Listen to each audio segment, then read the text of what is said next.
Welcome back. All right, so the first games of 2022 will take place throughout the day. So recording this on Friday night, it'll go live on the channel Saturday morning.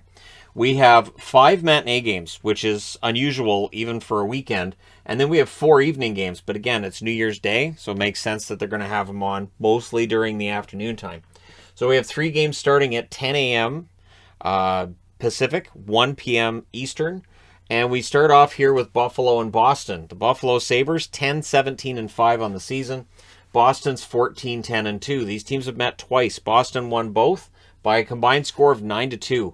On October 22nd, Boston wins 4-1, and on November 24th, Boston wins 5-1. So Buffalo looking to turn things around. The good news is Buffalo's played a couple of games since their break. Boston is not. This is the first game Boston's played in weeks. So away from home, Buffalo's 4-8-3, which is part of their problem. Over their last 10 games, they're 2-6-2. They've lost their last 2 in regulation. This one to me kind of feels like it should be an upset, but we'll see how Boston does. Should be different line combinations tomorrow for Boston. Boston 7-5-1 at home. They had a great record at home. It started to suffer. Over their last 10, they are only 4-4-2. They've lost their last 2 games. So Boston, while it looks like they have all these games in hand on Detroit, and they should be favored to catch Detroit and take a wild card spot, I'm wondering whether or not they can turn that around. And again, having Marchand back should help. We'll see how things turn out. Also at 1 p.m. Eastern, 10 a.m. Pacific, the Montreal Canadiens, who've had a miserable season. It could get worse against Florida, or is this a trap game, right?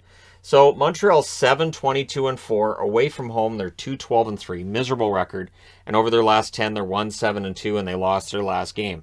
So it's going to be a very Laval-like feel for this team.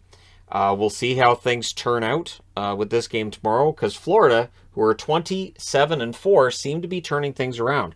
They're 16-3 at home, destroyed Tampa the last time they played yesterday, and over their last 10, they're 6-3-1. They have won 2 in a row after the break, so we'll see how things go for them. Also at 1 o'clock Eastern, 10 a.m. Pacific, the Carolina Hurricanes in against the Columbus Blue Jackets. These teams have met once, October 23rd. Carolina won that game 5-1. Carolina's record, 22-7-1. Away from home, they're 12-4-1. They're very good on the road. Over their last 10, they're 7-3, and they have won 3 in a row. On the Columbus side, they're 15-13-1. To their benefit, they're 10-3-1 at home. They're not good on the road, but they're very good at home. Over their last 10, they're 6-3-1. They did win their last game. We'll see whether or not they can extend, make that winning streak 2 games, and against a team in Carolina that they're going to see a lot of this season. 2 o'clock Eastern, 11 a.m. Pacific, we then start Edmonton and the New York Islanders. So there will be 5 games on in the morning for me, which is different. I don't think that's ever happened. All my time covering hockey over the last 4 years, I don't think I've ever seen this many matinee games. So Edmonton's 18-12-1 now with that overtime loss today. They're in against the New York Islanders, who are 9-12-6, and played in their last game like they realized they need to start winning some games here. So away from home, Edmonton's now 8-6-1. They are better at home than on the road. Over their last 10, they're 2-7-1. So today was an overtime loss from them. That's the one in that last 10 games.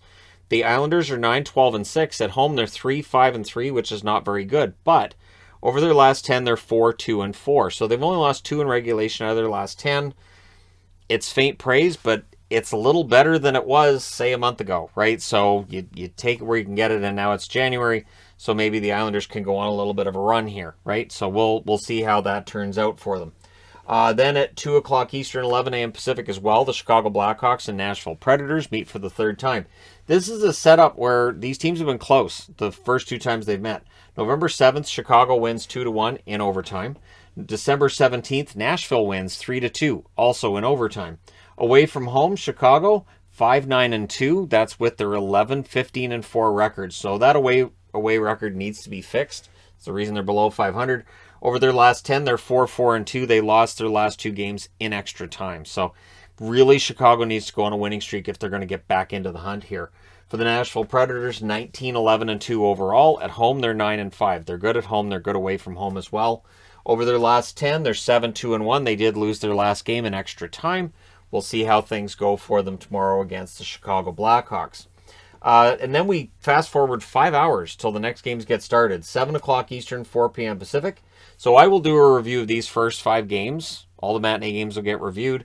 and then I'll review the other 4, which means the power rankings tomorrow will likely be at a relatively decent hour on New Year's Day.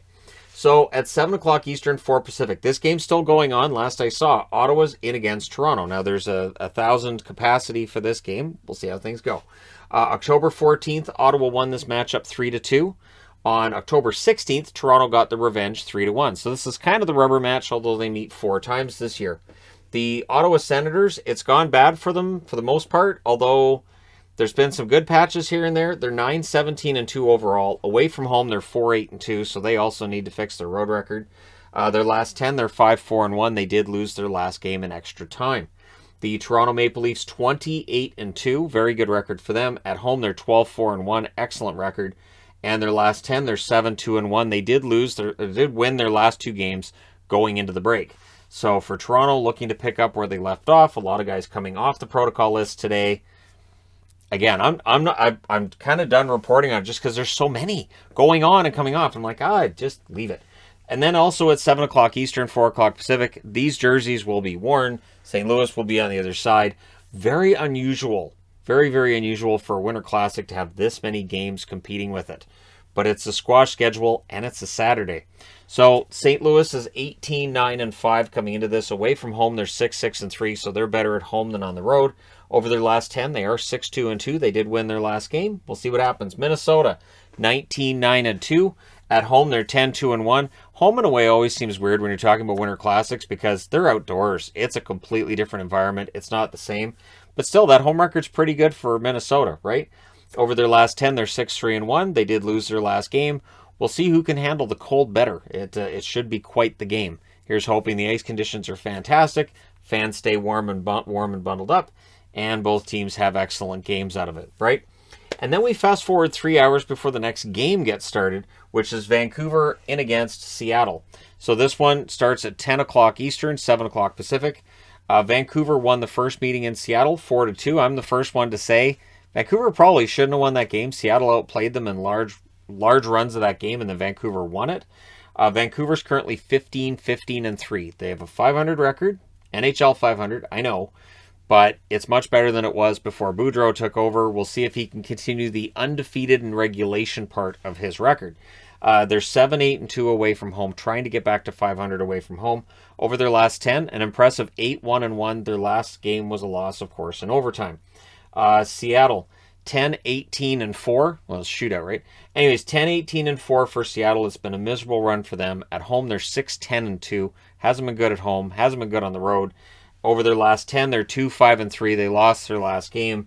And so for Seattle, there's some questions that they're going to have to answer in relation to how do you fix it. I don't really know. But Seattle against Vancouver, this should be a fun one. And now with Vancouver's record being a lot better, maybe we'll see some more emotion in this game, or maybe Vancouver just runs them out of the building, or maybe Seattle gives Vancouver their first regulation loss in 9 games. We'll see.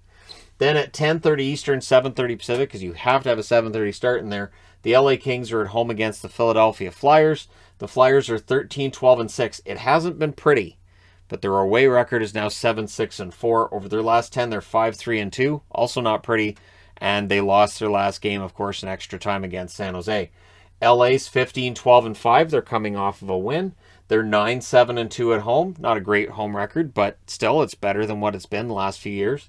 Over their last 10, they're 6-3-1. They did win, as I said, their last game. So we'll see whether or not they can beat Philly in what will be the last game of the night. So it's a relatively easy day for me, kind of, sort of, but really spread out at the same time. And yeah, we'll see how that goes. So let me know your predictions in the comment section below as always. Don't forget to hit like and subscribe if you're browsing your way through. You just happened upon this video. And happy 2022, everybody. And let's hope it's 2022 and not 2020, comma, 2. Because we don't need another 2020. All right. Thank you guys so much for all your support. I will talk to you again soon.